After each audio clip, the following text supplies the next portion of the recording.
you.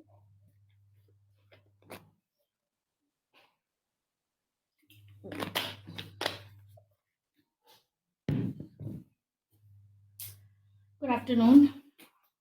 Good afternoon, Rajat.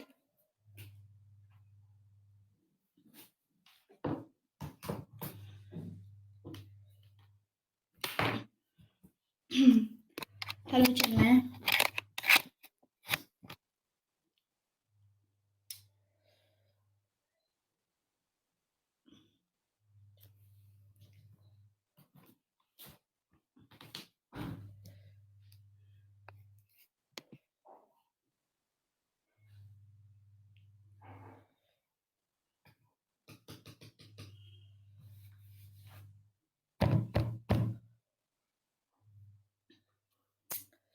Okay, wait. My pen tab is not working actually. It's fine. So we have to cover today in international relation India, Africa, and India, Latin America relations. And India, Latin America. So first of all, one thing is regarding this India and Latin America. देखिए, सबसे पहले तो India Africa का आपको थोड़ा सा idea होना चाहिए। इंडिया अफ्रीका का अगर रिलेशंस का आपको आइडिया होगा तो आपको इंडिया लैटिन अमेरिका बहुत आसानी से कवर हो जाएगा, बिकॉज ऑलमोस्ट 59 to 69%, मतलब इतना, या 60 to 70% आप देखोगे जो इश्यूज होंगे, जिस तरीके से इंडिया डील करेगा लैटिन अमेरिका के साथ में, वो काफ़ी सिमिलर होंगे। हालांकि जो हमारा इंडिया अफ्रीका और इंडिया लैटिन अमेरिका के जो रिलेशंस हैं वो इतने ज़्यादा इम्पोर्टेंट नहीं है, बिकॉज द प्रोबेबिलिटी क्वेश्चन पूछे जाने की थोड़ी लेस रहेगी यहाँ पर, ठीक है, that will be comparatively less. तो उस हिसाब से इसको कवर करेंगे आज। देखिए, सबसे पहले तो मैं India Africa, India Latin America, ये सभी पीडीएफ्स आपके साथ में शेयर कर दूंगी, ठीक है, शाम तक जितनी पीडीएफ्स रह गई हैं अभी तक की। बाकी ज़्यादातर what I have done is कि मैक्सिमम ऑफ द टाइम मैंने स्पेशली आईआर से रिलेटेड, जो इंटरनेशनल पॉलिटिक्स की हम बात करते हैं, उससे रिलेटेड जो चीज़ें हैं, जो पॉइंट्स हैं, इम्पोर्टेंट पॉइंट्स हैं, वो सभी मैंने लिखवाए हैं। इसके अलावा उनकी पीडीएफ है जो शेयर करनी है, वो पीडीएफ भी शेयर हो जाएंगी।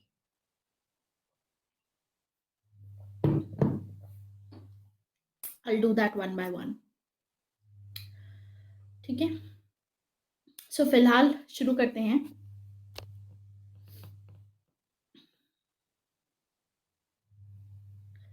India Latin America, sorry India Africa सबसे पहले कवर करेंगे, इंडिया एंड अफ्रीका। तो इंडिया अफ्रीका में सबसे पहले तो एक चीज़ आपको पता होनी चाहिए कि हमारे यहाँ पर एक्सपर्ट ओपिनियंस, बेसिकली हम उस पर ज़्यादा फोकस करेंगे आज की क्लास में, rather than other topics. Expert opinion पे थोड़ा ज़्यादा फोकस रहेगा हमारा। तो एक्सपर्ट ओपिनियंस हम लिख लेंगे at the end. 2-4 expert opinions हमें लिखने हैं दोनों ही टॉपिक्स में, दैट वी विल कवर। तो सबसे पहले तो इसमें आएगा India Latin America, sorry Africa में कुछ बेसिक चीज़ें हैं इंडिया अफ्रीका रिलेशन में। देखिए, इंडिया की जो एंगेजमेंट है अफ्रीका के साथ में, according to prime minister Modi, उनका कहना है कि it's a strong emotional link, it's a strong emotional link, ठीक है, मोदी का ये कहना है। एंड हमारी क्योंकि शेयर्ड हिस्ट्री है, हिस्ट्री ऑफ स्ट्रगल, हम देखेंगे जिस टाइम पे इंडिया एक कॉलोनी थी, उसी टाइम पे अफ्रीका की जो कंट्रीज होंगी वो भी कॉलोनीज होंगी। सेम तरीके से लैटिन अमेरिका की जो कंट्रीज होंगी वो भी कॉलोनीज होंगी। तो कॉलोनियल हिस्ट्री शेयर करते हैं इंडिया, अफ्रीका और लैटिन अमेरिका के साथ में। ये colonial history, shared history of colonialism हम बोलते हैं इसको, against colonialism that we have. तो इंडिया अफ्रीका की बेसिक जो एंगेजमेंट है, जो अभी तक एंगेज कर रही हैं ये कंट्रीज, कुछ पॉइंट्स पे बेस्ड है। सबसे पहले हमारे कुछ शेयर्ड चैलेंजेस हैं। जो चैलेंजेस ये कंट्रीज फेस कर रही हैं वही सेम चैलेंजेस इंडिया भी फेस कर रहा है। चाहे वो चैलेंज टेररिज्म से रिलेटेड हो, चाहे वो चैलेंज चाइना को लेकर के हो, ठीक है, चाइना की सरप्लस और चाइना की डोमिनेंस के हिसाब से, चाहे वो चैलेंज आप देखोगे कि वेस्टर्न कंट्रीज के अगेंस्ट में हो, क्योंकि वेस्टर्न कंट्रीज क्या करती हैं, वेस्टर्न कंट्रीज ज्यादातर कोशिश करती हैं कि इनका ज्यादा मुनाफा होता है, और जो अफ्रीकन कंट्रीज होती हैं ये अभी भी नियो कॉलोनियलिज्म के अंडर में है। ठीक है, ये कोशिश यही रहती है वेस्टर्न कंट्रीज की, हर एक कंट्री के अपने नेशनल इंटरेस्ट होते हैं, तो उस हिसाब से इनका भी नेशनल इंटरेस्ट में यही है कि दे वांट टू ग्रो, कि ग्रोथ इनकी कंट्री में ज्यादा हो। तो उस हिसाब से हम देखते हैं कि दैट हैपेंस। इसके अलावा और चैलेंजेस में आ जाएगा क्लाइमेट चेंज। ठीक है, ये सभी जो कंट्रीज है थर्ड वर्ल्ड कंट्री से बिलोंग करते, डेवलप्ड कंट्रीज तो है नहीं, तो थर्ड वर्ल्ड है, टेक्नोलॉजी नहीं है उस हिसाब से। जो भी आजकल पेंडेमिक्स की बात अगर की जाए तो वो आ जाता है इसमें। जो बीमारियां हैं ग्लोबली आज, वायरस जैसे इबोला जैसे, जीका जैसे वायरस हैं जो ग्लोबली इस तरीके से फैल रही हैं। यहाँ पर पॉवर्टी है, दूसरी चैलेंज ये आ गया, माल न्यूट्रिशन है यहाँ पर, अनएम्प्लॉयमेंट रेट बहुत हाई है, standard of living of people is very very low. ठीक है, बेसिक कम्युनिटीज नहीं है लोगों के पास में, ह्यूमन राइट से रिलेटेड प्रॉब्लम्स हैं। तो ये कुछ शेयर्ड चैलेंजेस हैं जो दोनों कंट्री शेयर करती हैं। इसके अलावा इनके कॉमन इंटरेस्ट है, कॉमन इंटरेस्ट है ग्रो करना। ठीक है, साथ ही साथ WTO के नेगोशिएशंस हो गए वेस्टर्न कंट्रीज के अगेंस्ट में, वो भी कॉमन इंटरेस्ट में आता है। अपार्ट फ्रॉम दैट हम देखेंगे कि इनकी म्यूचुअल बेनिफिट को लेकर के परसेप्शन जो है, उस एंगल से भी हमारी जो पूरी हमारी जो रिलेशनशिप है इन कंट्रीज के साथ में, इन परसेप्शन से, इस परसेप्शन पे बेस्ड है। You are understanding this? Mutual benefit यानी ऐसी रिलेशनशिप जिसमें दोनों का ही फायदा हो। म्यूचुअल बेनिफिट, इंडिया का भी फायदा हो as well as Africa and Latin America जैसी कंट्रीज का भी फायदा हो। आप लोगों को आवाज आ रही है? Please let me know whether you can hear me or not. Okay, thank you so much Chinmay. I thought कि एक्चुअली पिछले 2-3 दिन से जब भी मैं क्लास ले रही थी तो यही दिक्कत आ रही थी। ठीक है, थोड़ा मैं लिख आज कम पाऊंगी because I am having injury in my right hand only, and ज़्यादा मैं अपना हाथ मूव नहीं कर सकती ज़्यादा, तो उस हिसाब से आप बस समझने पे ध्यान दीजिएगा। अब आते हैं हमारे फॉर्मर जो वाइस प्रेसिडेंट हैं, हामिद अंसारी। आप इनको भी कोट कर सकते हैं, सपोज आपको इंडिया अफ्रीका के रिलेशंस के बारे में बात करनी है तो हामिद अंसारी के अकॉर्डिंग 4 इम्पेरेटिव्स हैं, ऐसे 4 इम्पेरेटिव्स हैं, ऐसे 4 सब्जेक्ट्स हैं जिस पे इंडिया और अफ्रीका काम कर सकता है और अपने टाइज को, अपने जो रिलेशनशिप है बेसिकली, उसको सुधार सकता है। 4 इम्पेरेटिव्स हैं। इनमें से एक तो जो अभी हमने पढ़ा वही है, that imperative is going to be our shared history.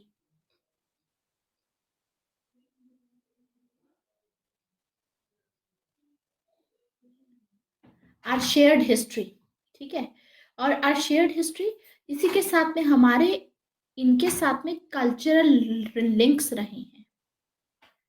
We had cultural links.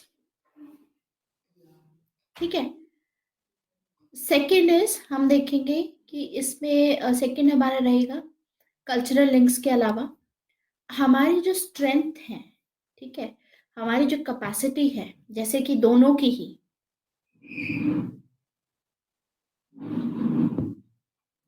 तो उसमें लिख सकते हो complementary strength and capacities. Third third is हमारी कॉमन अप्रोच जो है डेवलपिंग, जो भी चैलेंजेस हैं जैसे डेवलपमेंट को लेकर के, सस्टेनेबल फ्यूचर को लेकर के, वो, ठीक है, that is another imperative. So common approach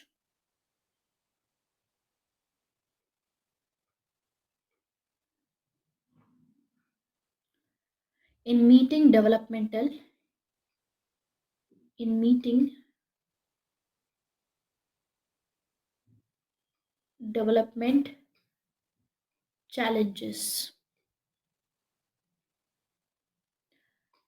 common approach है दोनों कंट्रीज की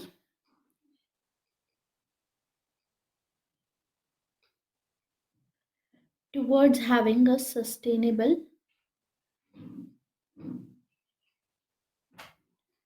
future, a sustainable future।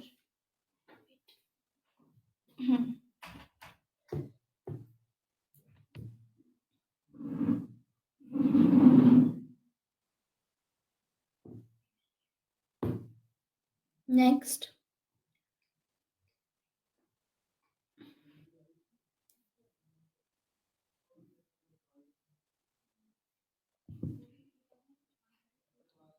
shared perspective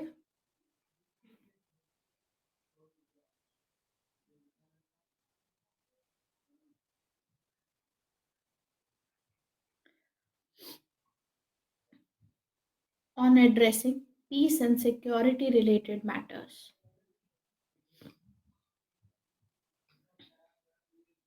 जैसे कि न्यूक्लियर वेपन्स को लेकर के हो गया, ठीक है, इंडिया की यूनाइटेड नेशन सिक्योरिटी काउंसिल की मेंबरशिप को लेकर के हो गया, ये सभी इन टेक्निकल हेड्स के अंडर आ जाएगा, ठीक है, peace and security related issues and security related issues,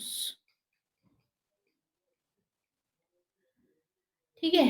and then वही मैटर, ग्लोबल मैटर्स पे क्या व्यूज हैं, दोनों के सेम मैटर्स हैं, उसमें आप ये सब चीजें डाल सकते हो। तो अब एक एक करके मैं थोड़ा डिस्कस करूंगी इन पॉइंट्स को और बताऊंगी कि इन हेडिंग्स के अंडर में बेसिकली हामिद अंसारी ने क्या क्या चीजें हाईलाइट करी थी।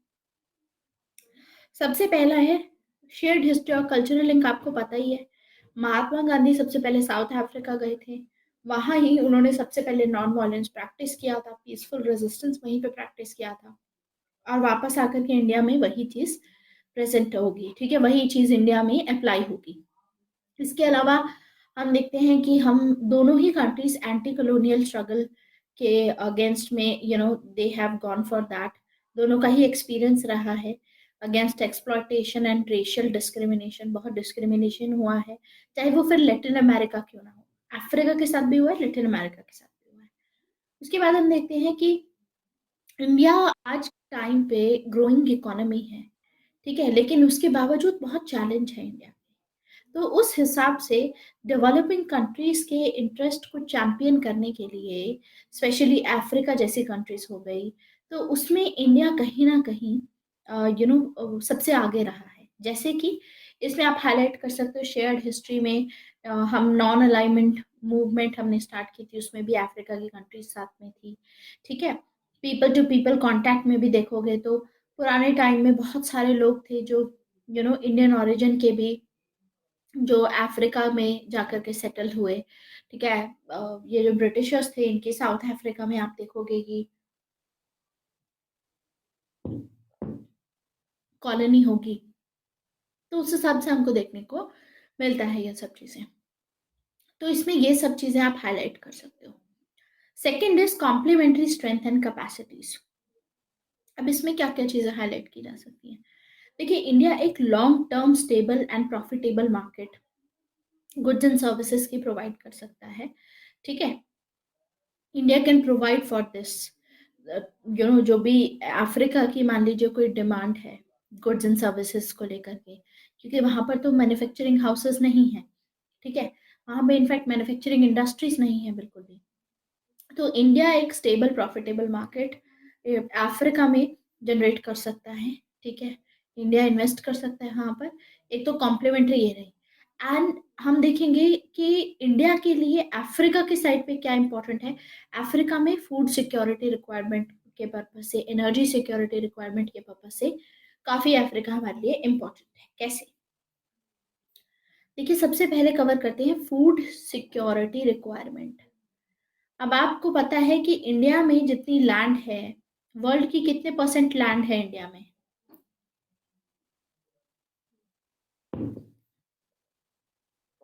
बहुत कम परसेंटेज है। उसके हिसाब से जो हमारा एग्रीकल्चर के लिए एरिया है, दैट इज वेरी लो, ठीक है। इनफैक्ट तो अब वैसे भी पॉपुलेशन इतनी ज्यादा है, बिकॉज ऑफ पॉपुलेशन भी लैंड पे प्रेशर बहुत है इंडिया में। तो ऐसे में रिसेंटली गवर्नमेंट ने ये अनाउंस किया है कि what government is going to do, कि अफ्रीका में ये जो लैंड है ये परचेज नहीं की जाएंगी, रादर लीज पे ली जाएंगी। लीज पे ली जाएंगी, जिसके लिए पैसा कुछ पे किया जाएगा, some amount of money will be paid to the African countries. जैसे कि जो भी मिडिल अफ्रीकन कंट्रीज हैं वहां पर ये पे किया जा सकता है, ठीक है। एंड फिर हम देखेंगे कि ये जो लैंड लीज पे ली जाएगी, ये काफी सस्ते दामों पे लीज पे लेके इस पे हमारी जो गवर्नमेंट है वो क्रॉप उगाएगी, क्रॉप प्रोडक्शन करेगी। और इससे होगा क्या कि इंडिया की जो फूड सिक्योरिटी है उसको भी फायदा मिलेगा। एट द सेम टाइम जो अफ्रीका की फूड सिक्योरिटी प्रॉब्लम्स हैं वहां पर भी फायदा होगा। अंडरस्टूड? कैसे? देखिए, सबसे पहले तो अफ्रीका में जो लैंड है सरप्लस है। इनफैक्ट कई कंट्रीज ऐसी हैं वहां पर एग्रीकल्चर वेल डेवलप नहीं है। इन लोगों के पास में मशीनरी नहीं है, इन लोगों के पास में स्किल्स नहीं है उस हिसाब से, जैसे हमारे यहाँ पे फार्मर्स को इतनी प्रोवाइड की जाती है नॉलेज कि आप कभी भी किसान विकास केंद्र में जा सकते हैं, वहां पर आप पूछ सकते हैं अबाउट फर्टिलाइजर, लैंड के पर्सपेक्टिव से आप पूछ सकते हैं, ठीक है। प्रोडक्टिविटी बढ़ाने के लिए, अगर अनाज कम उग रहा है तो उसकी प्रोडक्टिविटी बढ़ाने के लिए भी हेल्प कर सकते हैं, ठीक है। मतलब ये साइंटिस्ट जो होते हैं बेसिकली ये सॉइल फर्टिलिटी पूरा टेस्ट करते हैं और उसके बेसिस पे they basically give the soil health report. ये सब चीजें अफ्रीका में अवेलेबल नहीं है। तो ये जो टेक्निकल जो आप देखोगे नो हाउ है, ये टेक्निकल नो हाउ इंडिया में प्रेजेंट है। तो यही सेम टेक्निकल नो हाउ लेकर के इंडिया अफ्रीका में काम कर सकता है। इससे होगा क्या, जो हम इनकी लैंड लीज पे ले रहे हैं, ये जो लैंड होगी जो खाली पड़ी हुई है, सरप्लस लैंड है, पॉपुलेशन उतनी है नहीं इन कंट्रीज में, तो उस हिसाब से हम लीज पे ले सकते हैं,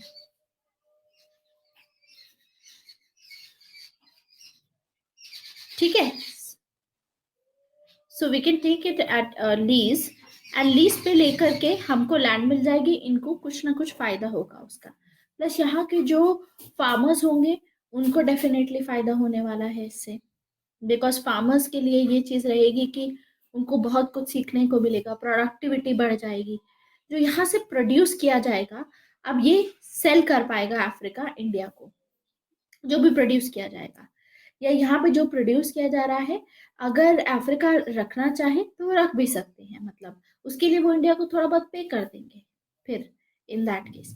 लेकिन यहाँ पर इनको फायदा बहुत होगा। तो कॉम्प्लीमेंट्री इकोनॉमीज हैं इस तरीके से, एक तो फूड सिक्योरिटी के रिक्वायरमेंट से related, at the same time हम देखते हैं एनर्जी सिक्योरिटी के रिक्वायरमेंट से रिलेटेड भी इंडिया के लिए अफ्रीका बहुत फायदेमंद है। जैसे कि आप एनर्जी सिक्योरिटी में ऑयल, गैस, पेट्रोलियम, इसकी बात करो, या फिर यूरेनियम की बात कर रहे हो तो उसमें भी यूरेनियम भी यहाँ से हम इंपोर्ट कर सकते हैं।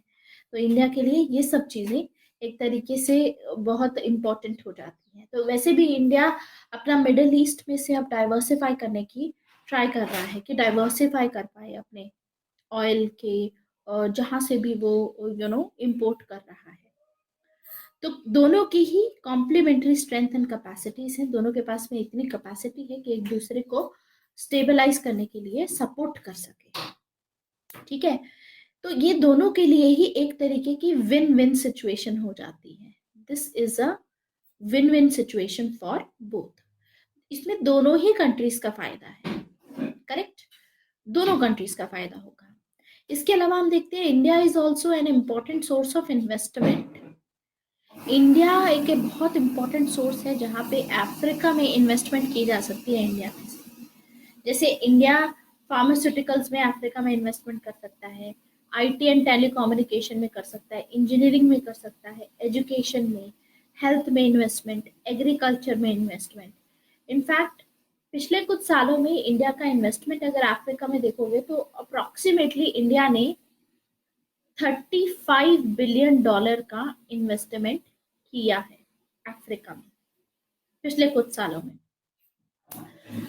और इसके अलावा हम देखते हैं कि अगर ट्रेड इम्बैलेंस को एड्रेस करने की बात है अपने इंडिया का, जैसे मान लीजिए चाइना के साथ में ट्रेड इम्बैलेंस है, तो हम दूसरी कंट्रीज के साथ में अफ्रीका और लैटिन अमेरिका जैसी कंट्रीज के साथ में कर सकते हैं जहां से इंडिया का ट्रेड सरप्लस हो।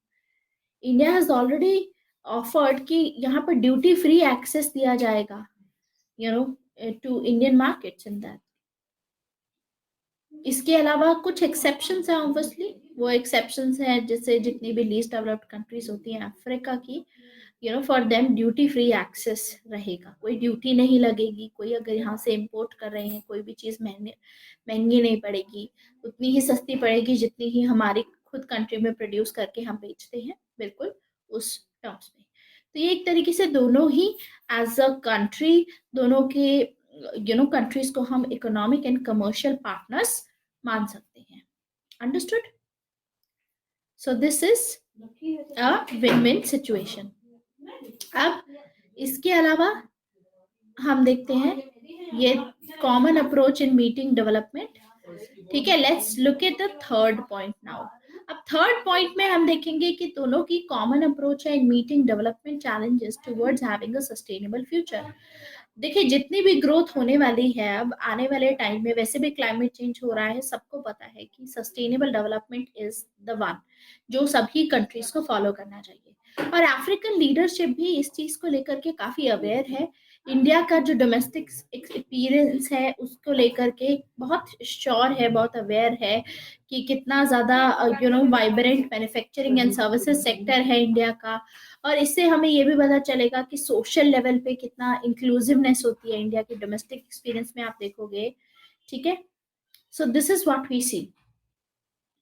देखिए इंडिया में जितनी डेवलपमेंट होती है, इंडियंस हमेशा लीडर्स ट्राई करते हैं कि इंक्लूसिव ग्रोथ हो, यानी जो लोअर सेक्शन, मार्जिनलाइज सेक्शन के जो लोग हैं वो लोग भी, उनका भी ग्रोथ हो, उनका भी स्टैंडर्ड ऑफ लिविंग राइज कर सके। Correct? So from that context दोनों की अप्रोच जो रहेगी वो कॉमन अप्रोच रहेगी कि कैसे पॉवर्टी को मिटाया जाए, इंक्लूसिव ग्रोथ लाई जाए, सस्टेनेबल फ्यूचर लाया जाए, उस हिसाब से आप इसमें हाईलाइट कर सकते हो। ठीक है, देन फिर आप लास्ट पॉइंट में जो कि है फोर्थ पॉइंट, आपका फोर्थ पॉइंट में हाईलाइट कर सकते हो दैट हमारी जो कोऑपरेशन है इन कंट्रीज के साथ में टेररिज्म को लेकर के, पायरेसी को लेकर के, ठीक है, ग्लोबल फॉरम्स पे सिमिलर है, यूनाइटेड नेशन के रिफॉर्म्स को लेकर के सिमिलर है, at the same time WTO हो गया, क्लाइमेट चेंज हो गया, इसको लेकर के भी सिमिलर है। यूनाइटेड नेशन की सिक्योरिटी काउंसिल की जो परमानेंट मेंबरशिप के लिए हम बिड कर रहे हैं उसमें अफ्रीकन नेशंस का हमको सपोर्ट बहुत चाहिए, सिमिलरली लैटिन अमेरिकन नेशन। तो अगर ये इंडिया के फेवर में वोट करेंगे तो ये इससे इंडिया को ही फायदा होगा। तो इन चीजों को आप यहाँ पर हाईलाइट कर सकते हैं that these are the 4 imperative जिसके बेसिस पे हम कोऑपरेट कर सकते हैं अफ्रीकन कंट्री के साथ में। अंडरस्टूड? अब इसी में एक स्कॉलर आ जाते हैं, हमारे एम्बेसडर हैं एक्चुअली, इनका नाम है ambassador M Ganapathi. Wait, ambassador M Ganapathi. ठीक है, wait a minute, I am just coming. 2 minute दीजिए बस, फिर उसके बाद हम आगे कंटिन्यू करते हैं।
Okay. Okay, so I'm back. Yes. Are these four imperative possible as many African countries do not have a political stability? Well, it is possible. देखिए, इन पे काम किया जा सकता है। पहली बात, इम्पेरेटिव्स का क्या मतलब है कि इस पे काम किया जा सकता है। अब ऐसे तो फिर चिन्मय, इंडिया भी कोई सरप्लस नहीं है जो इंडिया इन्वेस्टमेंट करेगा वहां पर अफ्रीका में, राइट। लेकिन अपनी ग्लोबल प्रेजेंस बनाने के लिए इंडिया को ये सब चीजें करनी पड़ेंगी। एट द सेम टाइम अगर अफ्रीका को कुछ बेनिफिट चाहिए तो ऑब्वियसली इंडिया के साथ में कोऑपरेट करना पड़ेगा। दूसरी चीज है कि अभी हम अफ्रीका के साथ में, I was just coming to that point, हम बायलेटरल लेवल पे एंगेज नहीं कर रहे हैं अभी इन कंट्रीज के साथ में। रादर हम African India Africa forum summit के थ्रू 2008 से ही इनके साथ में कर रहे हैं, ठीक है। और वो भी हम फोरम लेवल पे कर रहे हैं कि सभी जो अफ्रीकन कंट्रीज हैं वो इसका पार्ट है। 55 अफ्रीकन कंट्रीज इसका पार्ट है। एंड हम देखते हैं कि based upon that now we are engaging with all of them together. Bilateral पे बहुत कम है अभी। जैसे थोड़ा बहुत एंगेजमेंट हमारा मोज़ाम्बिक के साथ में शुरू हुआ है, साउथ अफ्रीका के साथ हो जाता है, या दूसरी कंट्रीज के साथ में हो जाता है, ज़्यादा नहीं है अभी हमारा यहाँ पे प्रेजेंस, धीरे धीरे बढ़ने की बात हो रही है। तो उस हिसाब से इन पे काम किया जा सकता है। वेदर दे आर पॉसिबल और नॉट, वो तो ऑब्वियसली डिबेटेबल रहेगा, क्योंकि स्टेबिलिटी की बात की जाए तो अभी 2010 के जो अरब स्प्रिंग रेवोल्यूशन आया था उसके बाद से डेमोक्रेसी इंट्रोड्यूस की गई है, ठीक है। तो उस हिसाब से चीजें अच्छी रहें, इन सभी एरियाज पे काम किया जा सकता है। That's how we can do that. अब देखिए, हम लाइन ऑफ क्रेडिट भी देते हैं इन कंट्रीज को, ठीक है। एट द सेम टाइम हम इनका जबकि हम देखते हैं कि चाइना जो इनके साथ में, इन कंट्रीज के साथ में एंगेज करता है, अब चाइना भी तो प्रेजेंट है यहाँ पर। इनफैक्ट चाइना की जो प्रेजेंस है वो कई गुना ज्यादा है अभी अफ्रीका में। जैसे इंडिया की जो प्रेजेंस है अफ्रीका में, Chinmay, that is a rural presence. India ज्यादातर रूरल एरियाज में, जो अफ्रीका के रूरल एरियाज हैं, यहाँ पर प्रेजेंस है इंडिया की। चाइना की प्रेजेंस अर्बन प्रेजेंस है। चाइना बेसिकली यहाँ पर डेवलपमेंट पर्पज से नहीं है, चाइना में कॉम्प्लीमेंट्री नहीं है, चाइना में ये है कि चाइना को यहाँ से रिसोर्सेस लेने हैं बस, ठीक है। This is what we see. China डेप्ट ट्रैप यहाँ पे क्रिएट करना चाहता है, यस करेक्ट, डेप्ट ट्रैप। तो यहाँ पर इनफैक्ट चाइना की जो अप्रोच है, किसी भी कंट्री में देखोगे चाइना की अप्रोच इस तरीके से काम करती है कि सबसे पहले तो चाइना बहुत ही एक्सप्लॉयटेटिव है। चाइना जैसे मान लीजिए कि यहाँ से एनर्जी सिक्योरिटी से रिलेटेड अफ्रीका से एनर्जी लेके जाता है, तो उसको एक्सप्लोर करने में जो भी एनवायरमेंटल स्टैंडर्ड्स फॉलो करने होते हैं वो स्टैंडर्ड्स फॉलो नहीं करता है चाइना, हमेशा वायलेट करता है, जिसकी वजह से सस्टेनेबल नहीं है जो भी चीज चाइना यहाँ पे कर रहा है। At the same time China जब यहाँ पे कोई इन्वेस्टमेंट करता है या कोई भी इंफ्रास्ट्रक्चर प्रोजेक्ट पे काम कर रहा है, मान लीजिए चाइना, तो इन सभी चीजों में हम देखते हैं कि चाइना अपनी खुद की लेबर चाइना से लेकर के आता है, China imports its own labour. ऐसा नहीं है कि लोकल पॉपुलेशन को एम्प्लॉयमेंट अपॉर्चुनिटीज प्रोवाइड की जाए। सो उस हिसाब से चाइना की उतनी गुडविल नहीं है, एंड इंडिया की बहुत गुडविल है, इंडिया की बहुत गुडविल है यहाँ पर, ठीक है। नो इंक्लूसिव ग्रोथ, करेक्ट, वही चीज मैं हाईलाइट कर रही थी। तो इनफैक्ट कंसेंसस में एम्बेसडर है हमारे एम गणपति, इनका कहना था कि अफ्रीकन यूनियन ने ये चीज एग्री की है कि जो यूनाइटेड नेशन सिक्योरिटी काउंसिल है इसको ज़्यादा रिप्रेजेंटेटिव होना चाहिए, डेमोक्रेटिक होना चाहिए, जिसमें अफ्रीका से कम 2 परमानेंट सीट्स भी होनी चाहिए। तो यानी यूनाइटेड नेशन सिक्योरिटी काउंसिल के रिफॉर्म्स को लेकर के अफ्रीका कंट्रीज का भी वही स्टैंड है जो इंडिया का स्टैंड है। What is the stand? The stand is कि हमको एटलीस्ट ये इंक्रीज करनी है, मतलब रिप्रेजेंटेटिव बनाना है यूनाइटेड नेशन को, ठीक है, ज़्यादा डेमोक्रेटिक बनाना है। तो उस हिसाब से अभी यूनाइटेड नेशन के टॉपिक में हम आगे कवर करेंगे ये चीज़। यूनाइटेड नेशन हालांकि बहुत ही एक फैक्चुअल टॉपिक रहेगा इसमें, लेकिन यूनाइटेड नेशन के बारे में एक चीज़ आपको ऐसे पता होनी चाहिए कि यूनाइटेड नेशन में देखिए आप हर एक कॉन्टिनेंट से उठाइए, ऑब्वियसली एंटार्क्टिका हम नहीं ले सकते, नॉट हैबिटेबल, मतलब वहाँ पर कोई रहता नहीं है। लेकिन हम देखते हैं कि अमेरिका से अगर आप देखोगे तो अमेरिका से आ जाता है, स्पेशली नॉर्थ अमेरिका से यूएसए की प्रेजेंस है, ठीक है। देन एशिया से चाइना है, नॉर्थ एशिया में रशिया आ गया। अच्छा, Asia is the most populous continent in the world, तो उस हिसाब से अगर आप पॉपुलेशन वाइज देखोगे तो अंडर रिप्रेजेंटेशन है एशिया की यूनाइटेड नेशन की सिक्योरिटी काउंसिल में। फिर यूरोप आता है। अच्छा, यूरोप में देखोगे, यूरोप साइज और पॉपुलेशन के हिसाब से, तो इसमें फ्रांस एंड यूके आ जाएगा, करेक्ट। तो यहाँ पर इनकी ओवर रिप्रेजेंटेशन है। दूसरा, यहाँ नॉर्थ अमेरिका की हम बात कर रहे थे, तो साउथ अमेरिका में से तो कोई कंट्री ही नहीं है। एंड ऐसे ही एक बहुत ही इंपॉर्टेंट कॉन्टिनेंट है Africa, which is the second most populous continent in the world. और फिर भी यहाँ पे रिप्रेजेंटेशन नहीं है अफ्रीका से, एक भी country United Nation Security Council का पार्ट नहीं है, जबकि होनी चाहिए थी। So what we see is कि अमेरिका से यूएसए है, which is fine. South America से कोई नहीं है, ठीक है, यहाँ पे क्वेश्चन मार्क है। दूसरा, अफ्रीका से कोई नहीं है। एशिया में है तो, लेकिन एशिया में अंडर रिप्रेजेंटेटिवनेस है, यहाँ पर ओवर रिप्रेजेंटेशन है। यानी यहाँ से अगर एक कंट्री को निकाल भी दिया जाए तो ज्यादा फर्क नहीं पड़ेगा। लेकिन यहाँ पर मेन चीज है कि south America and Africa and Asia वाला क्वेश्चन। तो उस हिसाब से डिमांड ये की जाती है कि साउथ अमेरिका से, सॉरी, यानी लैटिन अमेरिका की हम बात कर रहे हैं, ब्राजील होना चाहिए यहाँ से। इसीलिए हम देखते हैं G4 ग्रुप। आपको पता है what is the G4 group? What is the G4 group?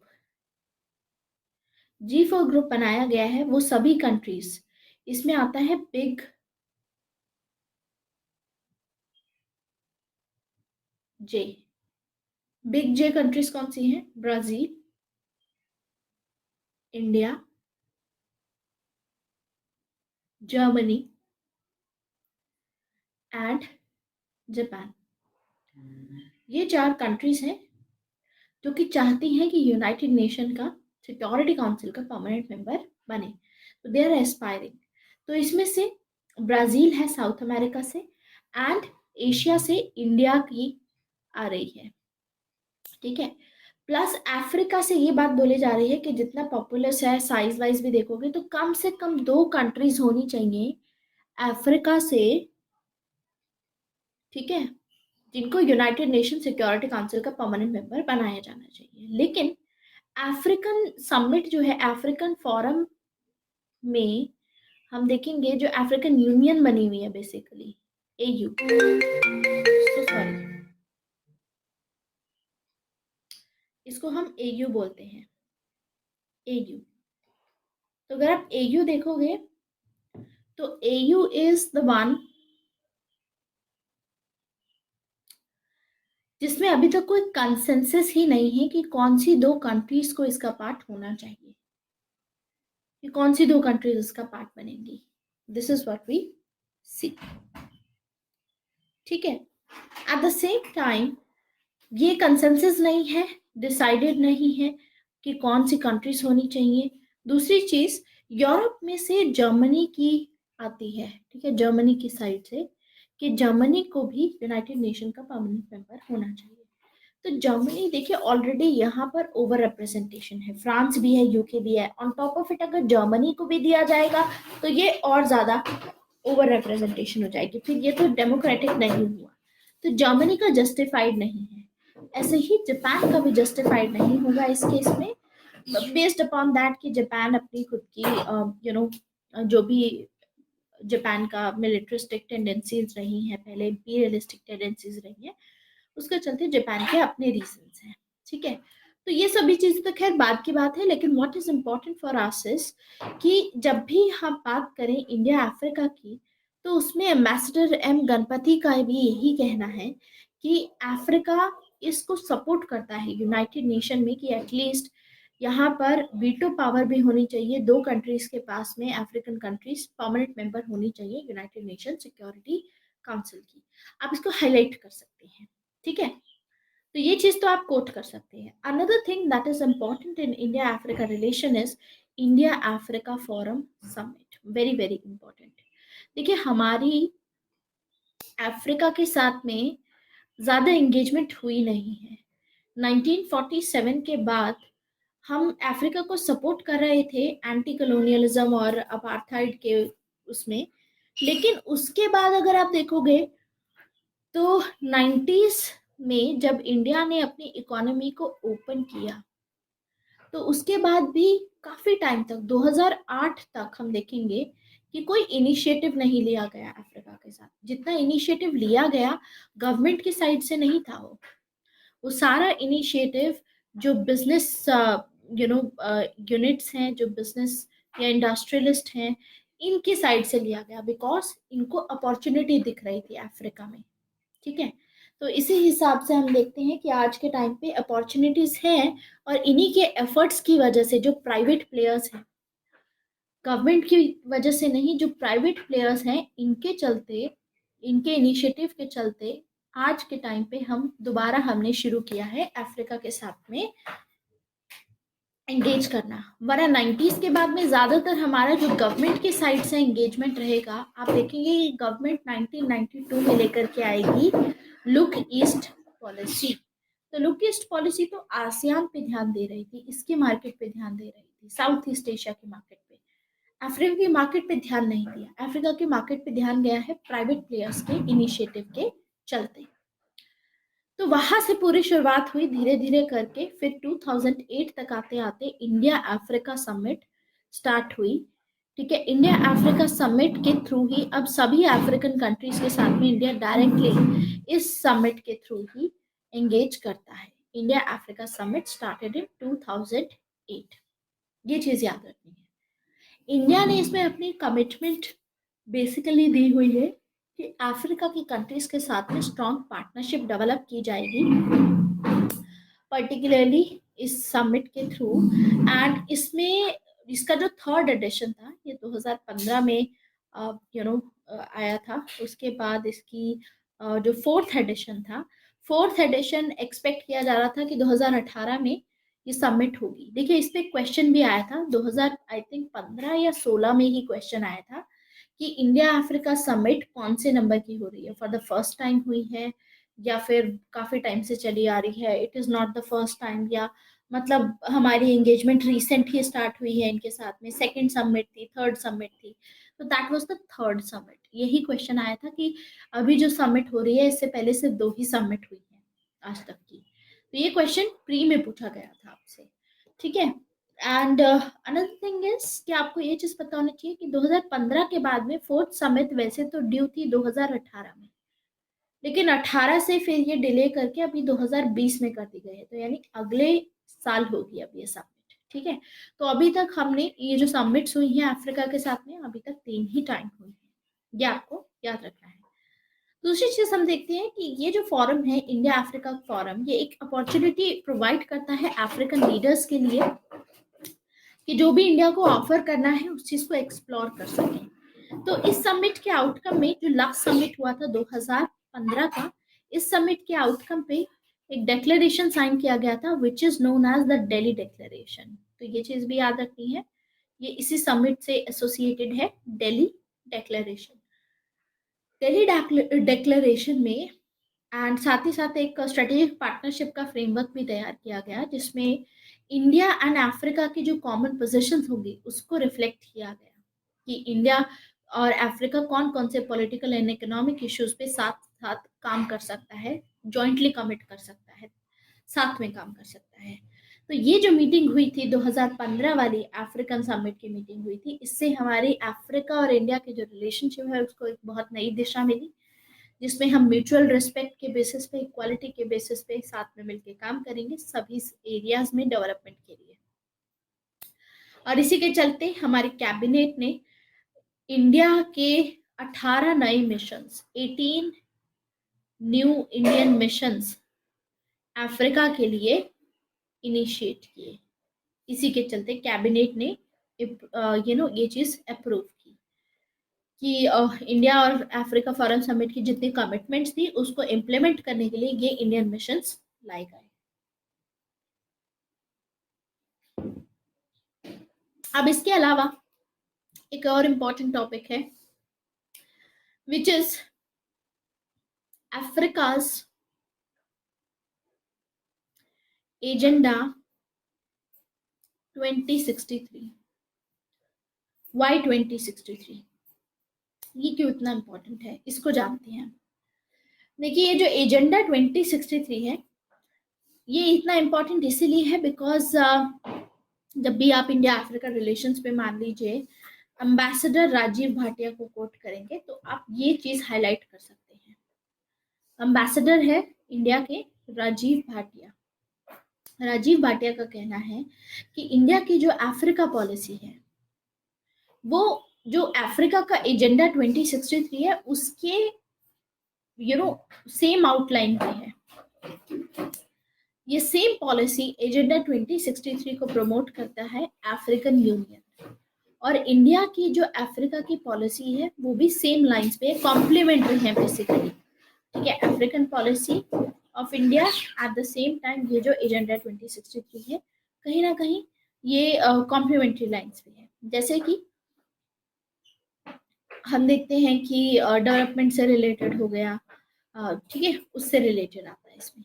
तो कुछ ऐसी रिकैलिब्रेशंस की हालांकि ज़रूरत है, जैसे कि यूनाइटेड नेशन रिफॉर्म्स को लेकर के, काउंटर टेररिज्म को लेकर के, क्लाइमेट चेंज को लेकर के, इंटरनेशनल सोलर अलायंस को लेकर के, जिनको थोड़ा टाइम लगेगा रिजल्ट दिखाने में, क्योंकि ये धीरे धीरे ही काम होगा इसका। लेकिन इंडिया को अपने एक्शंस पे कंसंट्रेट करना चाहिए और अपनी जो इकोनॉमिक कोऑपरेशन है अफ्रीकन कंट्रीज के साथ में सुधारनी चाहिए।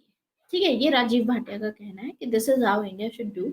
उसी लाइन पे काम करते रहें, साथ में थोड़ा टाइम लगेगा लेकिन कर सकते हैं।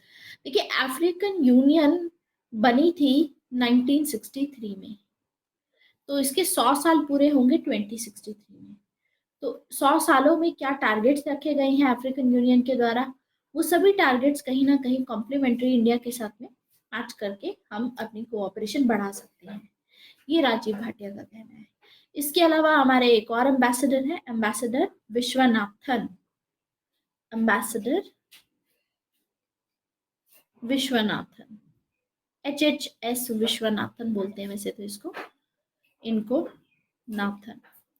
इनका क्या कहना है? एम्बेसडर विश्वनाथन का कहना है रिगार्डिंग दिस एजेंडा 2063 कि it is a document of hope, क्योंकि अफ्रीका की डीकोलोनाइजेशन होने के बाद में अफ्रीकन कॉन्टिनेंट अच्छे से उभर के नहीं आ पाया। ठीक है, अपने खुद के एजेंडा को अच्छे से इम्प्लीमेंट नहीं कर पाया है, क्योंकि पॉलिटिकल भी आप देखोगे इंस्टेबिलिटी रही है अफ्रीका में, इकोनॉमिक रीजंस भी रहे हैं, पुअर कंट्रीज है, लीस्ट डेवलप्ड कंट्रीज हैं। तो इस सिचुएशन को देख करके हमको पता चलेगा कि रिसेंटली पिछले 2 डेकेड्स में, पिछले 20 सालों में ये सिचुएशंस चेंज हुई हैं। लेकिन आज के टाइम पे आपको देखने को मिलेगा कि अफ्रीका में दोबारा से स्टेबिलिटी आ रही है, इकोनॉमिक्स इंप्रूव हो रही है, यहाँ पर इकोनॉमिक ग्रोथ हो रही है, रिसर्जेंस हो रहा है। तो जो अफ्रीका के लीडर्स हैं, नाउ दे हैव रियलाइज्ड कि अफ्रीका की जो डेवलपमेंट है उसका टाइम आ चुका है, और अफ्रीका की डेवलपमेंट अफ्रीका के लोग खुद ही करेंगे। तो उस पूरे एजेंडा में उसी से रिलेटेड इन्होंने चीजें डाली हैं। तो it's a document of hope basically, और ये अडॉप्ट किया था अफ्रीकन यूनियन में 2015 में, ये एजेंडा आया था, और ये है एजेंडा 2063 की हम बात कर रहे हैं। ठीक है, और इस एजेंडा में आपको देखने को मिलेगा कि एक रोड मैप तैयार किया गया है कि कैसे अफ्रीका को पीसफुल, स्ट्रॉन्ग, इंटीग्रेटेड और एक प्रॉस्परस अफ्रीका बनाया जाए, ये चीज बात की गई। तो जब 1963 में अफ्रीकन यूनियन बना था तो उसका नाम अफ्रीकन यूनियन नहीं था, नाम था ऑर्गेनाइजेशन फॉर अफ्रीकन यूनिटी। ठीक है, तो एक तो इससे एसोसिएट, जैसे मान लीजिए कि क्या किया जा सकता है, कौन कौन से एरियाज में हम इम्प्रूवमेंट कर सकते हैं, तो इसको आप हाईलाइट कर सकते हो कि एजेंडा 2063 पे इंडियन गवर्नमेंट इनके साथ में मिलकर के जरूर काम कर सकती है। इसके अलावा एक बहुत इंपॉर्टेंट प्रोजेक्ट है, आजकल काफी न्यूज में आपने सुना भी होगा, which is Africa, Asia Africa growth corridor. एक एशिया अफ्रीका ग्रोथ कॉरिडोर बनाया जाएगा जिसमें कनेक्टिविटी एशिया से अफ्रीका तक की होगी, and this is going to be a maritime connectivity. ठीक है, तो 2017 में मीटिंग हुई थी अफ्रीकन डेवलपमेंट बैंक की, ये चीज याद रखनी है।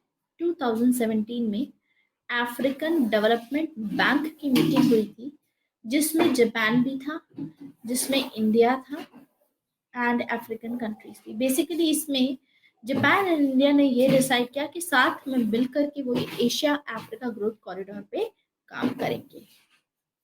ठीक है, और इसमें ये है बेसिकली कि ऐसी सस्टेनेबल डेवलपमेंट करेंगे वो, और ये 4 पिलर्स के अराउंड में होगी, मतलब इसमें 4 चीजों पे बेसिकली काम किया जाएगा। What are the 4 pillars of Asia Africa growth corridor? कौन कौन से 4 पिलर्स हैं उनकी बात करते हैं एक एक करके। तो सबसे पहला पिलर जो रहेगा वो रहेगा डेवलपमेंट का, कि कैसे डेवलपमेंट किया जाएगा अफ्रीका का, और कैसे कोऑपरेट करेंगे, किन प्रोजेक्ट्स के थ्रू कोऑपरेशन होगा।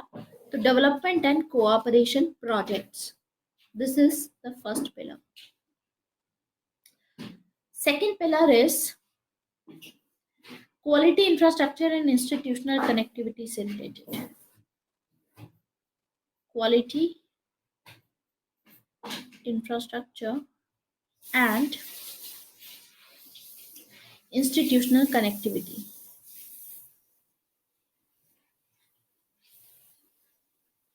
इंस्टीट्यूशनल कनेक्टिविटी से रिलेटेड ऑब्वियसली इंफ्रास्ट्रक्चर यहाँ पर बनाया जाएगा। देखिए किसी भी नेशन में, किसी भी देश में अगर आप इंफ्रास्ट्रक्चर बनाते हैं, जैसे कि आप डेवलप करते हैं रूरल एरियाज को, इंडिया के इंफ्रास्ट्रक्चर बनाते हैं, रोड बनाते हैं, वहाँ पर ब्रिजेस बनाते हैं, बिल्डिंग्स अच्छी बनाते हैं बड़ी बड़ी, जहाँ पर जो कंपनीज हैं दे कैन डायरेक्टली अपने ऑफिसेस खोल सकती हैं। तो ऐसे सिचुएशन में रोड्स रहेंगी, आसपास शहर रहेगा, फैसिलिटीज रहेंगी, तो धीरे धीरे करके वहाँ पर इन्वेस्टमेंट होगी, वहाँ पर ग्रोथ होनी शुरू होगी, डेवलप होना शुरू होगा वो एरिया। ऐसे काम होता है यहाँ पे। ठीक है, तो वही सेम चीज अफ्रीका में की जाएगी कि अगर क्वालिटी इंफ्रास्ट्रक्चर बनाया जाएगा, कनेक्टिविटी रखी जाएगी, तो जो भी प्रोडक्ट्स इंडिया में बन रहे हैं अफ्रीका जाएंगे, अफ्रीका में इंफ्रास्ट्रक्चर बनेगा। तो अफ्रीका में इंफ्रास्ट्रक्चर बनने की वजह से लोकल जो पॉपुलेशन है उनको एम्प्लॉयमेंट बने मिलेगी, वहां पर इन्वेस्टमेंट होगा, again employment opportunity, standard of living बढ़ेगा। तो ये किस पिलर पे काम कर सकते हैं? दूसरा, क्योंकि अफ्रीका के जो लोग हैं, इन लोगों के पास में इतने स्किल्स नहीं है, तो इसमें एनहांस करने के लिए ये भी इसमें ऑफर है कि लाइक इस पर्टिकुलर ग्रोथ कॉरिडोर के थ्रू हम लोगों की कैपेसिटीज को एनहांस कर सकते हैं, उनके स्किल्स को एनहांस किया जा सकता है। यहाँ पर इनको ट्रेनिंग प्रोवाइड की जाएगी। तो आप जैसे इंडिया में आजकल स्किल के ऊपर बहुत काम किया जा रहा है, राइट? ऐसे ही इनका भी स्किल इम्प्रूव किया जाएगा, सो दैट देखिए जब तक स्किल नहीं होगा तब तक आप नेचुरली भी अपनी कंट्री में खुद भी डेवलपमेंट नहीं कर सकते। उसके लिए स्किल की ज़रूरत होती है, एम्प्लॉयमेंट अपॉर्चुनिटीज के लिए स्किल की ज़रूरत होती है। तो अफ्रीकन नेशनल्स को, अफ्रीकन लोगों को इस चीज़ पे काम किया जाएगा। तो कहीं ना कहीं हम देखते हैं कि इंडिया की जो अप्रोच रहती है यहाँ पर अफ्रीका को लेकर के, वो ह्यूमन रिसोर्स डेवलपमेंट के काफ़ी सराउंड रहती है। ठीक है, मतलब इसी के अराउंड घूमती है, ह्यूमन रिसोर्स डेवलपमेंट इंडिया कर रहा है अफ्रीका में। And the last pillar is people to people contact. People to people contact, people to people contact.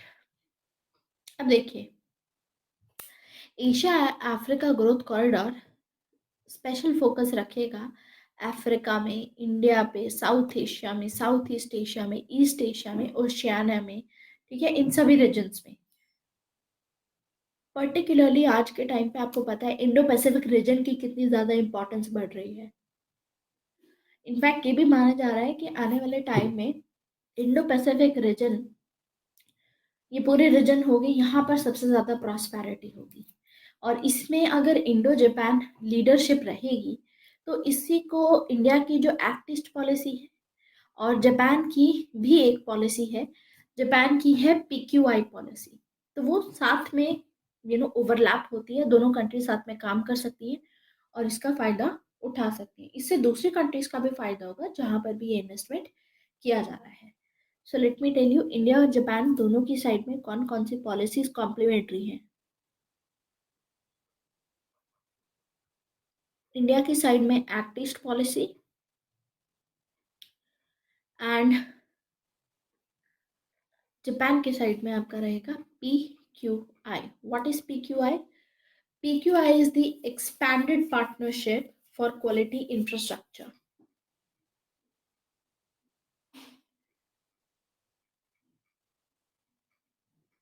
Expanded Partnership for Quality Infrastructure. तो ये आपस में ओवरलैप होगा,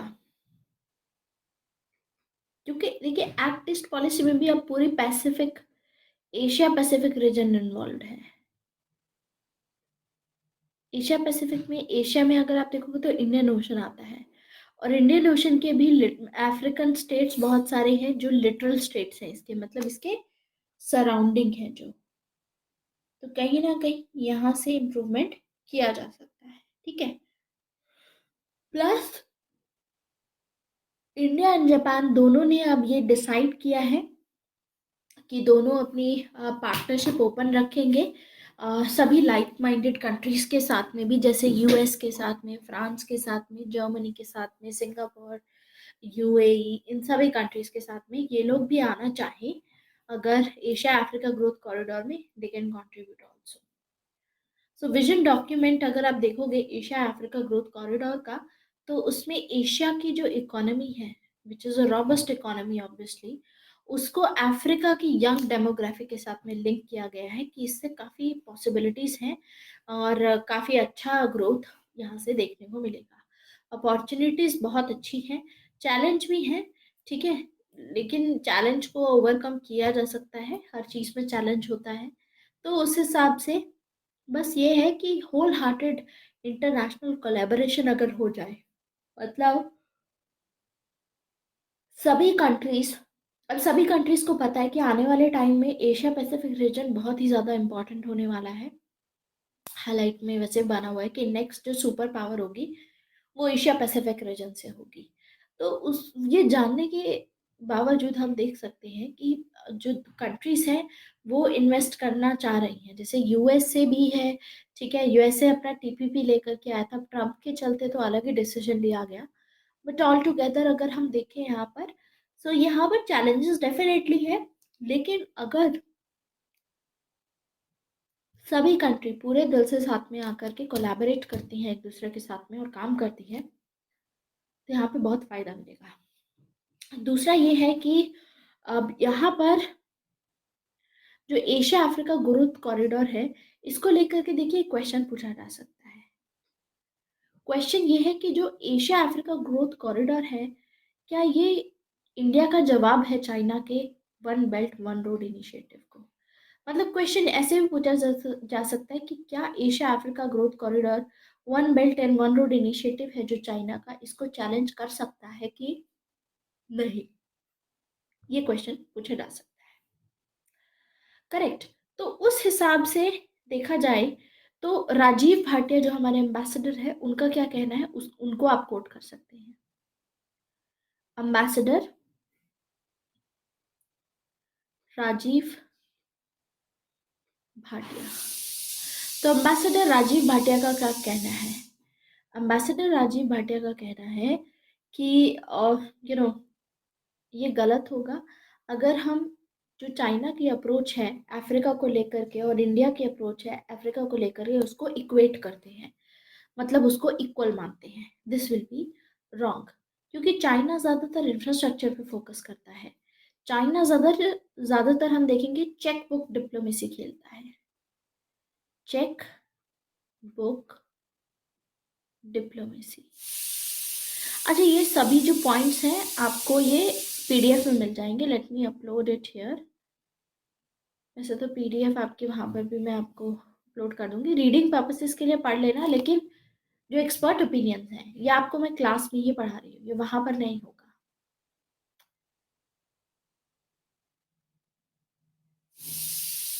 क्योंकि ओपिनियंस आपको एज इट इज़ यहाँ पर जो पढ़ा रही हूँ यही लिखने पड़ेंगे। आप अपने वर्ड्स में लिख सकते हैं, नाम याद रखिए, इनका आइडिया क्या है, क्या क्या चीज़ें इन्होंने बोली है, एज इट इज़ आप लिख सकते हैं अपने वर्ड्स में।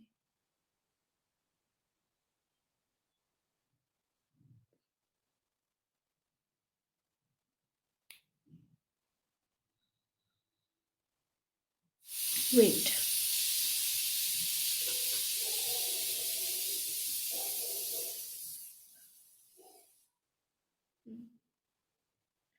सो China plays basically chequebook diplomacy. What is the chequebook diplomacy? China कभी भी किसी कंट्री के साथ में एंगेज करता है तो ज्यादातर क्योंकि चाइना के पास में सरप्लस है, तो चाइना उस कंट्री में इन्वेस्टमेंट के थ्रू करता है, ठीक है. और इसके चलते वो कंट्री पे डेब्ट ट्रैप भी आ जाता है, तो ये भी हमें चीज देखने को मिलती है. तो China basically cheque book diplomacy खेलता है. इंडिया की परसेप्शन अलग है. इंडिया ह्यूमन रिसोर्सेज हैं जो अफ्रीका के, उसकी डेवलपमेंट पे फोकस करता है. चाइना जबकि देखोगे आप अफ्रीका में, तो चाइना गो सोलो, अकेले काम करता है अफ्रीका में. लेकिन इंडिया की ये है कि सभी नेशंस को साथ में मिलकर के असिस्ट करना चाहिए अफ्रीका को. दूसरा हम देखते हैं कि जब भी अफ्रीका से रिलेटेड कोई भी पार्टनरशिप होती है, you know India is not prescriptive. India की बहुत ही एनलाइटेड अप्रोच है. इंडिया जो अपनी पॉसिबिलिटीज देखता है जब भी अफ्रीका के साथ में पार्टनरशिप की या कोऑपरेशन की बात करता है, तो वो लिमिटलेस पॉसिबिलिटीज की तरफ ध्यान देता है कि हमारी अफ्रीका के साथ में लिमिटलेस पॉसिबिलिटीज हैं जिसके चलते हम ह्यूमैनिटी का भला कर सकते हैं, ठीक है, साथ में मिलके किया जा सकता है. तो हम देखते हैं कि India and Japan, they do not have this much time कि वो, जैसे चाइना अपना फुटप्रिंट अफ्रीका में बढ़ा रहा है, उतना बढ़ा सके उस तरीके से, ठीक है. तो इनकी जो डेवलपमेंट रहेगी वो इंक्लूसिव पे ज़्यादा काम करेगा. तो ये चीज़ गलत होगी अगर हम चाइना का one belt one road initiative Africa Asia growth corridor के साथ में इक्वेट करते हैं, क्योंकि बेसिस ही कंप्लीटली अलग है. एक इंक्लूसिव है, हमारा जो एशिया अफ्रीका ग्रोथ कॉरिडोर है दैट इज इंक्लूसिव. ये देखने को हमें मिलता है, ठीक है. So this is about one belt and one road initiative. इसके अलावा क्वेश्चन ऐसे पूछा जा सकता है कि इंडिया अफ्रीका की जो इकोनॉमिक पार्टनरशिप है वो कहीं ना कहीं लैग कर रही है आज के टाइम पे. जैसे डिप्लोमेटिक भी नहीं काम कर रहा है. डिप्लोमेटिकली जो हम एंगेज करते हैं अफ्रीका के साथ में, वो फॉरम के थ्रू एंगेज करते हैं, ठीक है. So we see that we are engaging through these forums, directly नहीं कर पा रहे हैं. जैसे ट्रेड भी देखोगे तो इंडिया के साथ में अफ्रीका का पहले ट्रेड सरप्लस रहा है पास्ट डेकेड में, लेकिन अभी two way trade off goods and services बढ़ चुके हैं, तो उस हिसाब से नॉन टैरिफ बैरियर हट चुके हैं. तो Indian businesses and African partners का कुल मिलाकर के ये एक्शन प्लान है आने वाले टाइम में, जो कि राजीव भाटिया ने भी हाईलाइट किया था कि वी कैन टेक ट्रेड, हमारा जो अफ्रीका के साथ में है ट्रेड, उसको हम 100 बिलियन डॉलर्स तक बढ़ा सकते हैं. अफ्रीका के साथ में धीरे धीरे बढ़ रहा है, ठीक है. 100 बिलियन डॉलर्स का ट्रेड बाय 2022 हो जाएगा, ये चीज़ हाईलाइट की गई है. प्लस 75 बिलियन डॉलर्स का, अभी देखिए अभी तक जितना पिछले कुछ सालों में हुआ है वो हुआ है 35 बिलियन डॉलर्स इन्वेस्टमेंट जो इंडिया ने किया है यहाँ पर. तो इन्वेस्टमेंट में 75 बिलियन डॉलर्स की बात की जा रही है बाय 2022, ऑब्वियसली सेम ईयर में, कि यहाँ तक पहुँचाना है, ठीक है. तो एक तो ये चीज़ हमें देखने को मिलती है. दूसरा, बहुत जैसे कि शशि थरूर है, शशि थरूर का कहना है कि African countries admire China, China को बहुत एडमायर करती है क्योंकि चाइना के पास में बहुत पैसा है, लेकिन वो चाइना जैसा बनना नहीं चाहती. African countries want to be like India, India जैसा बनना चाहती हैं. इंक्लूसिव ग्रोथ और ये सब चीज़ें हमें देखने को मिलता है. तो this is about India Africa, ठीक है. बाकी बायलैटरल लेवल पे इतना इम्पोर्टेंट नहीं है. उसके अलावा कभी कंक्लूजन अगर आपको लिखना हो तो कंक्लूजन में आप श्याम सरन को कोट कर सकते हो, ठीक है. This is the last point, Shyam Saran. Shyam Saran आते हैं कंक्लूजन में. श्याम सरन क्या कहते हैं? श्याम सरन का कहना है कि एक ही कॉन्टिनेंट है, this is the continent of future basically, जो अफ्रीका है फ्यूचर का कॉन्टिनेंट है। एंड इंडिया के जो लॉन्ग टर्म प्रोस्पेक्ट्स हैं, ठीक है, अगर अफ्रीका की स्ट्रैटेजी के साथ में क्लोजली लगाए जाए तो ये काफ़ी फायदेमंद साबित होगा। इससे इंडिया को भी काफ़ी फायदा मिलेगा, ठीक है, क्योंकि डेमोग्राफी भी अच्छी है। ठीक है, इंडिया की डेमोग्राफी बाय 2050 गायब हो जाएगी। अभी 2020 है, 2035 तक मैक्सिमम रहेगी, 40 तक गायब हो जाएगी। फिर हमारी भी जो पॉपुलेशन है एजिंग की तरफ जाने लगेंगे। जैसे अभी हम यंग डेमोग्राफी को इतना हाईलाइट करते हैं, अभी रहेगी 10-15 साल, अभी तो शुरुआत हुई है इसकी, ठीक है, 15-20 साल रहेगी, लेकिन उसके बाद फिर इस तरीके से चेंजेस आएंगे। So what we see is India के लिए बहुत इंपॉर्टेंट है कि ऐसा नहीं है कि अफ्रीका में जो चाइना कर रहा है बस चाइना को कैचअप करने की कोशिश करें। रादर इंडिया के लिए ये ज़्यादा चीज़ इंपॉर्टेंट है कि कैसे अपनी खुद की जो स्ट्रेंथ है इंडिया की उसको लेवरेज किया जाए, सो दैट जो उसकी कंट्रीब्यूशन है कैपेसिटी बिल्डिंग में बढ़ाई जा सके, अफ्रीका में एंटरप्रेन्योरशिप प्रमोट की जा सके, small and medium scale industries promote की जा सके, डिजिटल कनेक्टिविटी इंक्रीज की जा सके। दिस इज व्हाट वी सी। तो इंडिया की एक हाई रेपुटेशन है अफ्रीका में। वाइल चाइना अगर आप देखोगे तो चाइना को देखा जाता है कि चाइना की जो भी प्रेजेंस रहती है अफ्रीका में, that is very selfish, very extractive power China is having. So हमको चाइनीज पाथ फॉलो नहीं करना है अफ्रीका में। रादर हमारे जो रिलेशंस है they should reach from they should reach at peak. Potential बहुत ज़्यादा है और अपॉर्चुनिटीज बहुत ज़्यादा है, जिससे दोनों ही कंट्रीज को फायदा मिलेगा। तो श्याम सरन का कहना है कि we should not follow the path of China, हमें वैसा पाथ नहीं फॉलो करना है जो चाइना अफ्रीका में कर रहा है। We should not do it. This is what we see he says. ठीक है, अंडरस्टूड। तो लिखना शुरू करें अब। ऐसे ही सेम लैटिन अमेरिका के केस में रहेगा। तो बस इंपॉर्टेंट इंपॉर्टेंट मैं हाईलाइट करवा देती हूँ कौन कौन से स्कॉलर्स आपको लिखने हैं। लैटिन अमेरिका में आपको बहुत कम कोट करने पड़ेंगे, 2-3 कोट करने पड़ेंगे, दैट्स इट। अफ्रीका में फिर भी 4-5 दिख रहे हैं, लैटिन अमेरिका में 2-3 होंगे बस। उसके बाद we will be done with this class. तो लेट मी पुट माय, एक मिनट, लैपटॉप ऑन चार्जिंग। इसकी बैटरी कम हो गई है।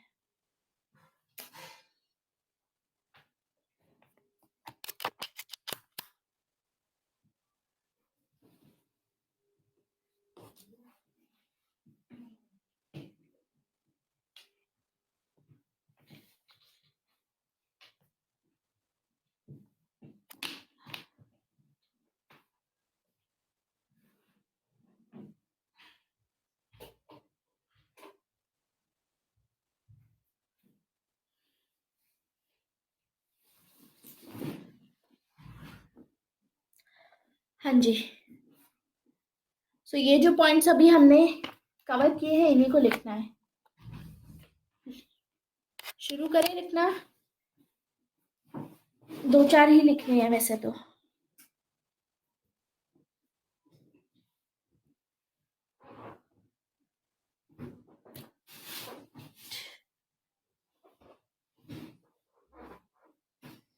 आवाज आ रही है आप लोगों को?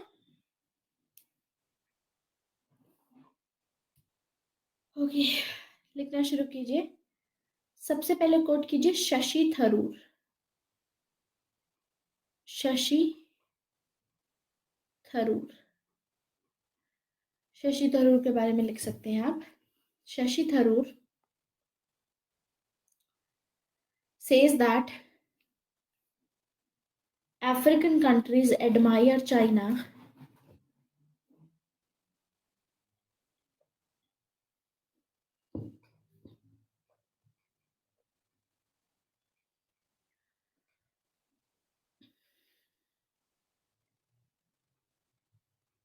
admire China but wants to be like India,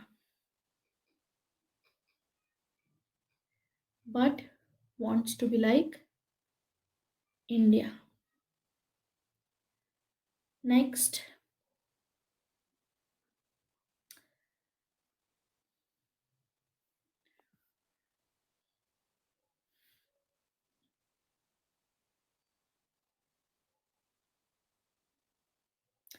Ambassador Rajiv Bhatia. Ambassador Rajiv Bhatia. Ambassador Rajiv Bhatia का क्या कहना है?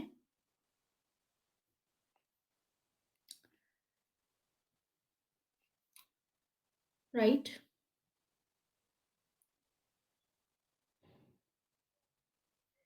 India's Africa policy, India's Africa policy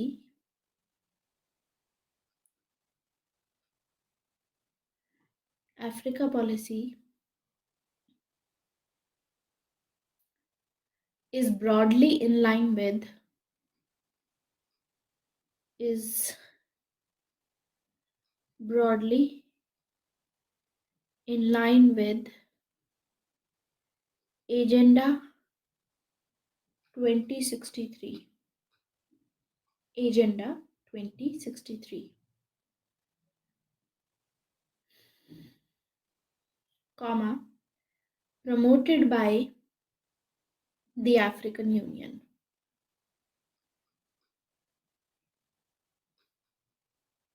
promoted by the African Union, full stop। अगली लाइन लिखिए, full stop। However, some recalibration may be needed. However,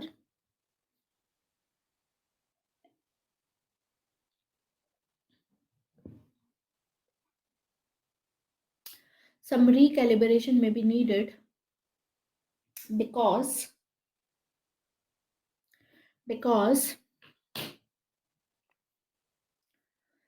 issues such as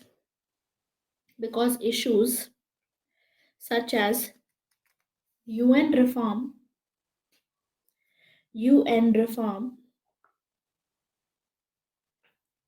counterterrorism,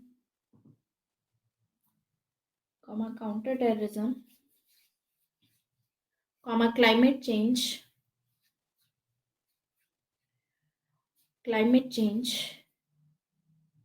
and International Solar Alliance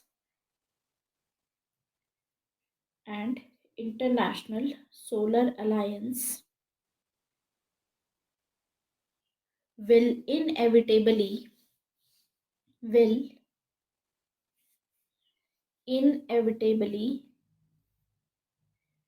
take longer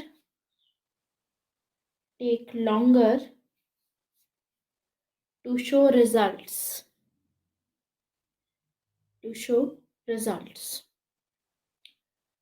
Full stop. India must concentrate on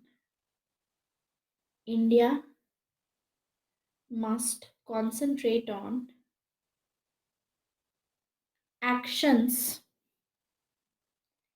India must concentrate on actions that strengthen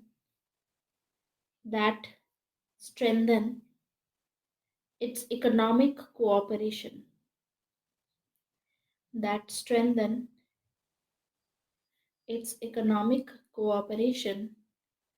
With select African countries.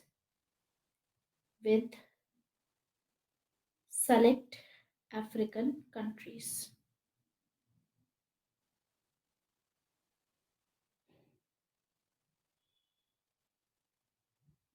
With select African countries.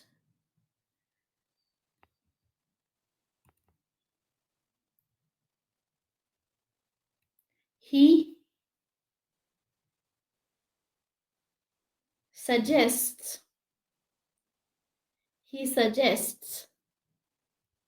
that the government, Indian businesses,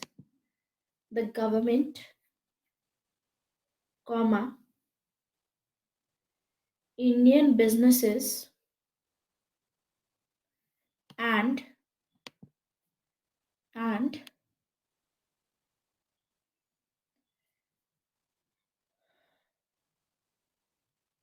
their African partners and their African partners need to devise need to devise an action plan need to devise an action plan that can take that can take trade to that can take trade to $100 billion and investment to $75 billion and investment to $75 billion by 2022. $75 billion by 2022.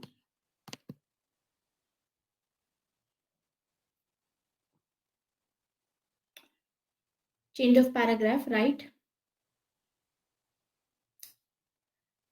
Ambassador Bhatia, Rajiv Bhatia, Ambassador Rajiv Bhatia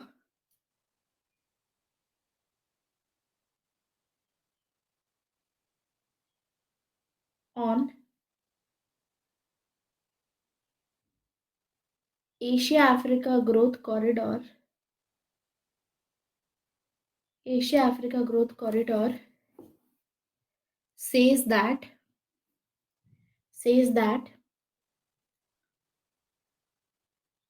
the approaches of India,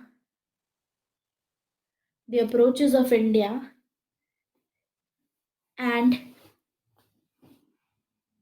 China's OBOR, China's One Belt One Road initiative towards Africa, OBOR towards Africa, is essentially different. Is essentially different. Is essentially different.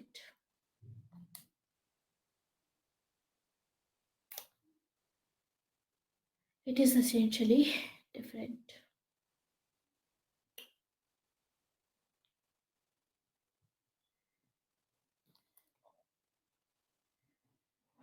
China concentrates on infrastructure. China concentrates on infrastructure and checkbook diplomacy. By 2022 तक ही लिखना था. उसके बाद आपको change of paragraph, फिर you have to write Raghav कि ambassador Rajiv Bhatia on India's Asia Africa Growth Corridor and China's One Belt One Road initiative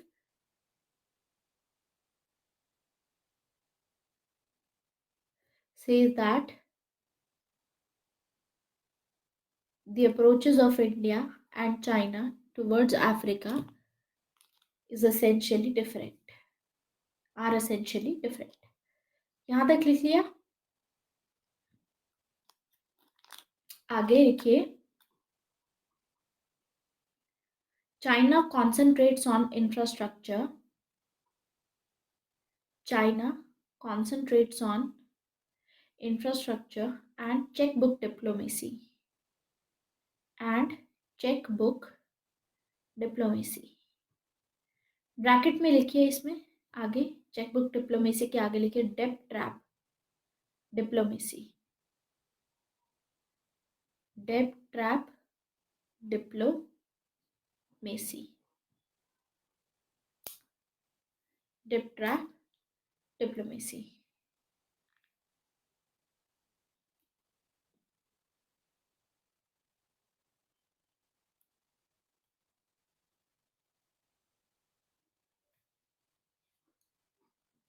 Whereas India focuses on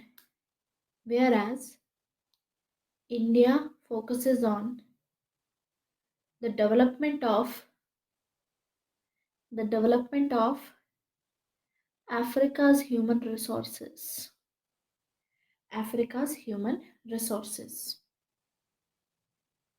आगे लिखिए, China goes solo, that means alone.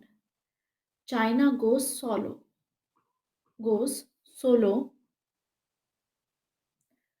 comma, while desirous, India is desirous of working with other nations, working with other willing nations, working with other willing nation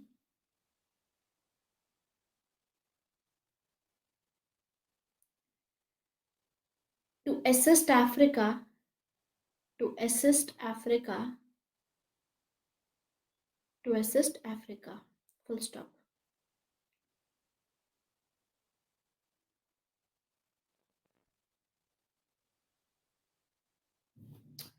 अब ambassador Rajiv Bhatia लिख लिया है, तो next लिखिए,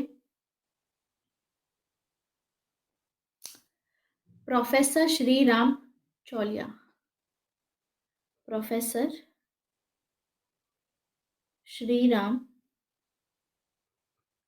Chauliya says that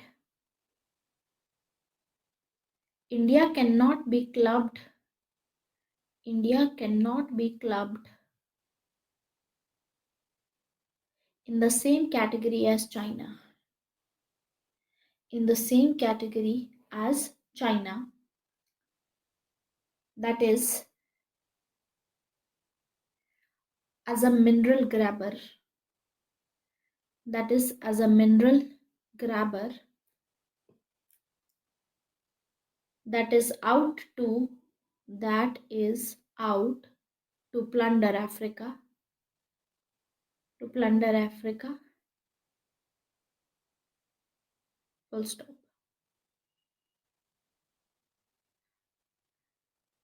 The message sent out by the message sent out by Prime Minister's team, India's Prime Minister's team, ahead of his visit to Africa, Prime Minister's team ahead of his visit to the to Africa is that to Africa is that we are not here to exploit. We are not here to exploit. We are not here to exploit, but and and we want to be partners in development. We want to be partners in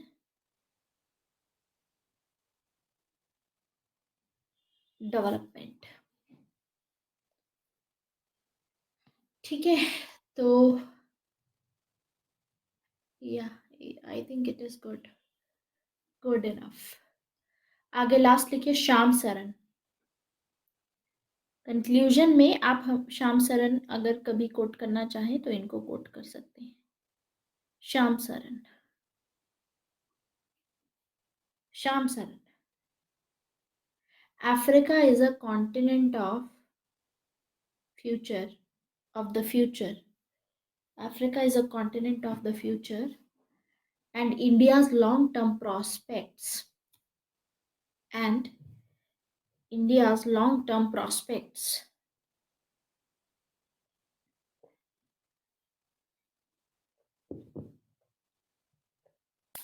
are closely tied. Long-term prospects are closely tied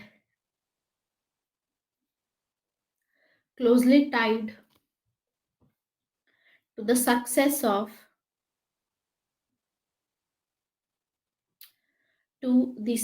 of its Africa strategy. Its Africa strategy. it is important that it is important that India does not play a game of catch up with China. It is important that India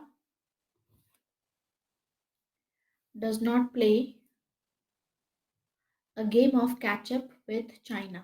Rather, it is more important, rather, it is more important to leverage India's unique strength,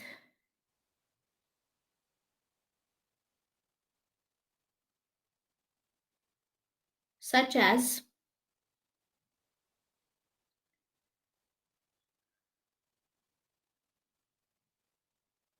its contribution to capacity building, such as its contribution to capacity building, promotion of entrepreneurship, promotion of entrepreneurship, comma, small and medium scale industry,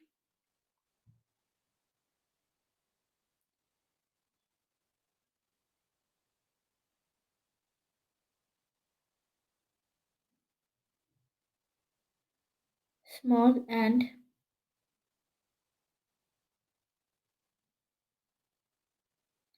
medium scale industry,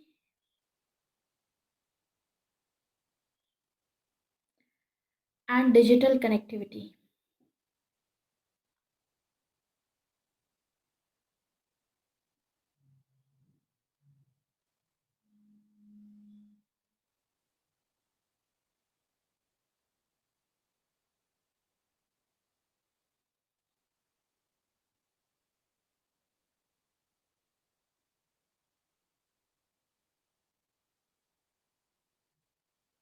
And digital connectivity. Full stop. India has a high reputation in Africa.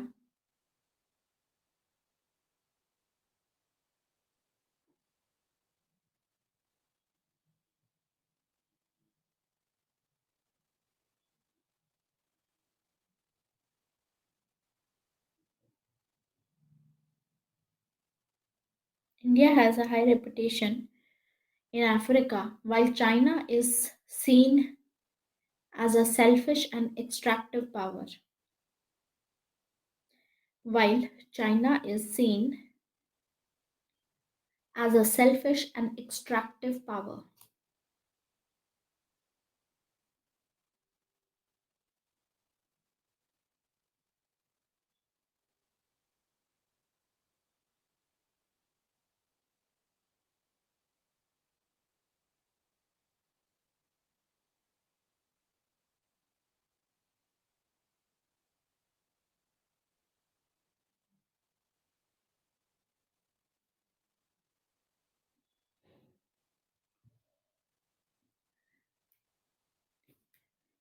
Our relations are our relations are a long way from our relations are a a long way from reaching the peak. A long way from reaching the peak. Full stop.